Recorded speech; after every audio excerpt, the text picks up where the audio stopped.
Salam sejahtera untuk kita semua. Syukur kepada Tuhan untuk kesempatan yang luar biasa bagi kita untuk mendalami kembali sabda firman-Nya. Mari kita berdoa mendahuluinya.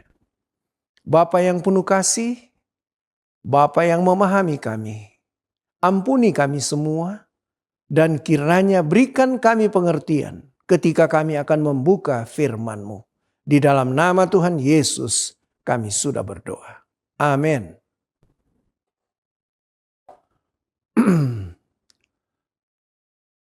Judul renungan kita pada saat ini adalah pokok.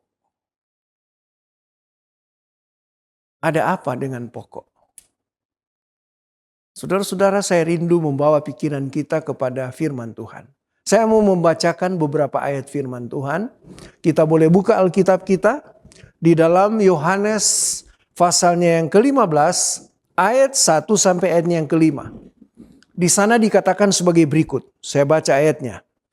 Akulah pokok anggur yang benar dan Bapakulah pengusahanya. Setiap ranting padaku yang tidak berbuah dipotongnya. Dan setiap ranting yang berbuah dibersihkannya supaya ia lebih banyak berbuah. Ayatnya yang ketiga. Kamu memang sudah bersih karena firman yang telah kukatakan kepadamu. Ayat 4. Tinggallah di dalam aku dan aku di dalam kamu. Sama seperti ranting tidak dapat berbuah dari dirinya sendiri. Kalau ia tidak tinggal pada pokok anggur, demikian juga kamu tidak berbuah. Jikalau kamu tidak tinggal di dalam aku. Ayat 5. Akulah pokok anggur dan kamulah ranting-rantingnya. Barang siapa tinggal di dalam aku dan aku di dalam dia, ia berbuah banyak. Sebab di luar aku kamu tidak dapat berbuat apa-apa. Ayat-ayat yang luar biasa yang menguatkan kita semua. Saudara-saudara, umat Tuhan yang dikasihi oleh Yesus. Mari kita belajar beberapa poin penting dari ayat-ayat yang baru saja kita baca tadi. Yohanes 15 ayat 1 sampai ayat yang ke-5. Poin yang pertama yang kita dapat, pokok itu artinya sebagai sumber hidup. Ayat yang ke-5 dari Yohanes pasal 15 berkata, Akulah pokok anggur dan kamulah ranting-rantingnya. Jadi saudara-saudaraku yang kekasih anak-anak Tuhan, pokok itu adalah sumber hidup. Ranting tidak dapat berbuat apa-apa kalau tidak ada pokok anggur yang baik. Nah, saudara-saudaraku yang kekasih umat Tuhan, pokok adalah pusat kehidupan bagi ranting. Akar menyerap makanan dan mengalirkannya ke seluruh tubuh pohon. Tanpa pokok, ranting akan layu, kering dan akhirnya mati, saudara-saudaraku. Seorang petani di Australia dia katakan, saya tidak khawatir kalau ranting saya kena panas terik matahari. Yang penting akarnya tetap tertanam dalam tanah dan sehat. Karena selama akar itu baik, ranting akan pulih. Begitu juga dengan kita saudara-saudaraku yang kekasih. Sebagai umat Tuhan, selama kita melekat kepada Yesus, badai hidup tidak akan memutuskan kehidupan rohani kita. Poin yang pertama. Yang kedua, pokok ini saudara-saudaraku yang kekasih menjamin buah yang sehat. Mazmur 1 ayat 3 berkata, ia seperti pohon yang ditanam di tepi aliran air yang menghasilkan buahnya pada musimnya. Luar biasa saudara-saudaraku yang kekasih. Kalau pokok kita bersandar pada pokok anggur Yesus Kristus, kita akan menghasilkan buah kehidupan yang baik. Dimanapun kita pergi dan berada, kita akan menjadi berkat. Karena kita tetap melekat pada pokok anggur yang benar. Matius 7 ayat 17 dikatakan demikianlah setiap pohon yang baik menghasilkan buah yang baik. Pokok yang sehat menghasilkan buah yang baik saudara-saudara. Kita tidak dapat memalsukan kualitas buah rohani. Ya, sebab sumbernya adalah sumber yang benar, Yesus Kristus itu sendiri.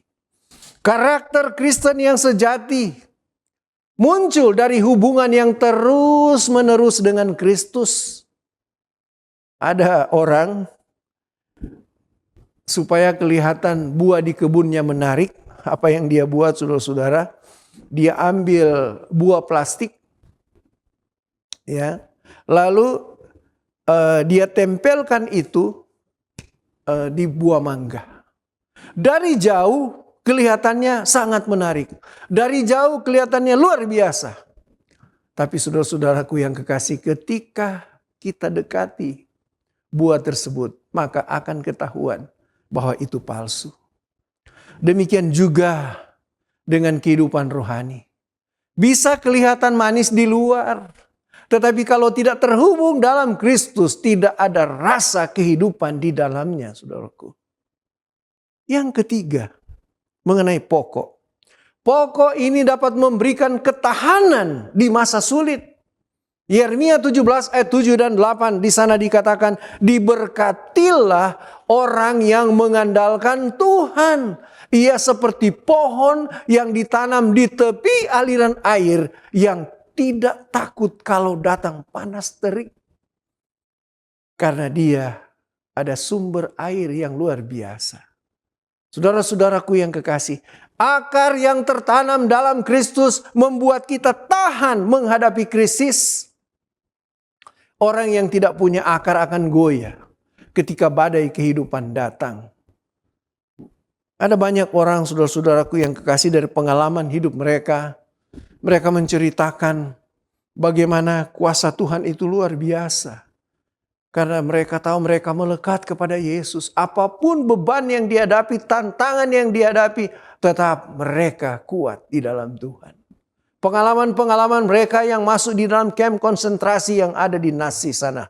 Saudara-saudaraku yang kekasih, dikatakan Anda tidak akan pernah tahu bahwa Yesus adalah semua yang Anda butuhkan sampai Yesus adalah semua yang Anda miliki. Apa artinya? Beban apapun yang kita hadapi, saudara-saudaraku yang kekasih, semuanya dapat teratasi ketika kita datang melekat kepada Dia. Jangan pernah jauh dari Yesus, sebab Dia adalah kekuatan kita. Ia akan dapat bertahan karena kita akan dapat bertahan karena akarnya tertanam di dalam Kristus. Saudara-saudara umat Tuhan, hubungan dengan Kristus seperti hubungan antara pohon anggur dan ranting adalah satu-satunya yang dapat membuat kita menghasilkan buah kebenaran, saudara-saudaraku yang kekasih. Kehidupan rohani saudara dan saya hanya akan bertumbuh ketika kita tinggal di dalam Kristus setiap hari. Kesimpulan apa yang kita dapatkan dari renungan kita pada saat ini? Tanpa pokok, ranting pasti mati. Pokok adalah sumber hidup, penghasil buah, dan penopang di masa sulit.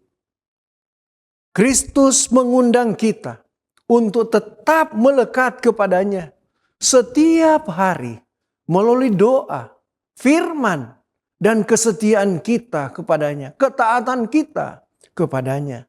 Saudara-saudaraku yang terkasih dalam Tuhan, mari kita memeriksa diri kita.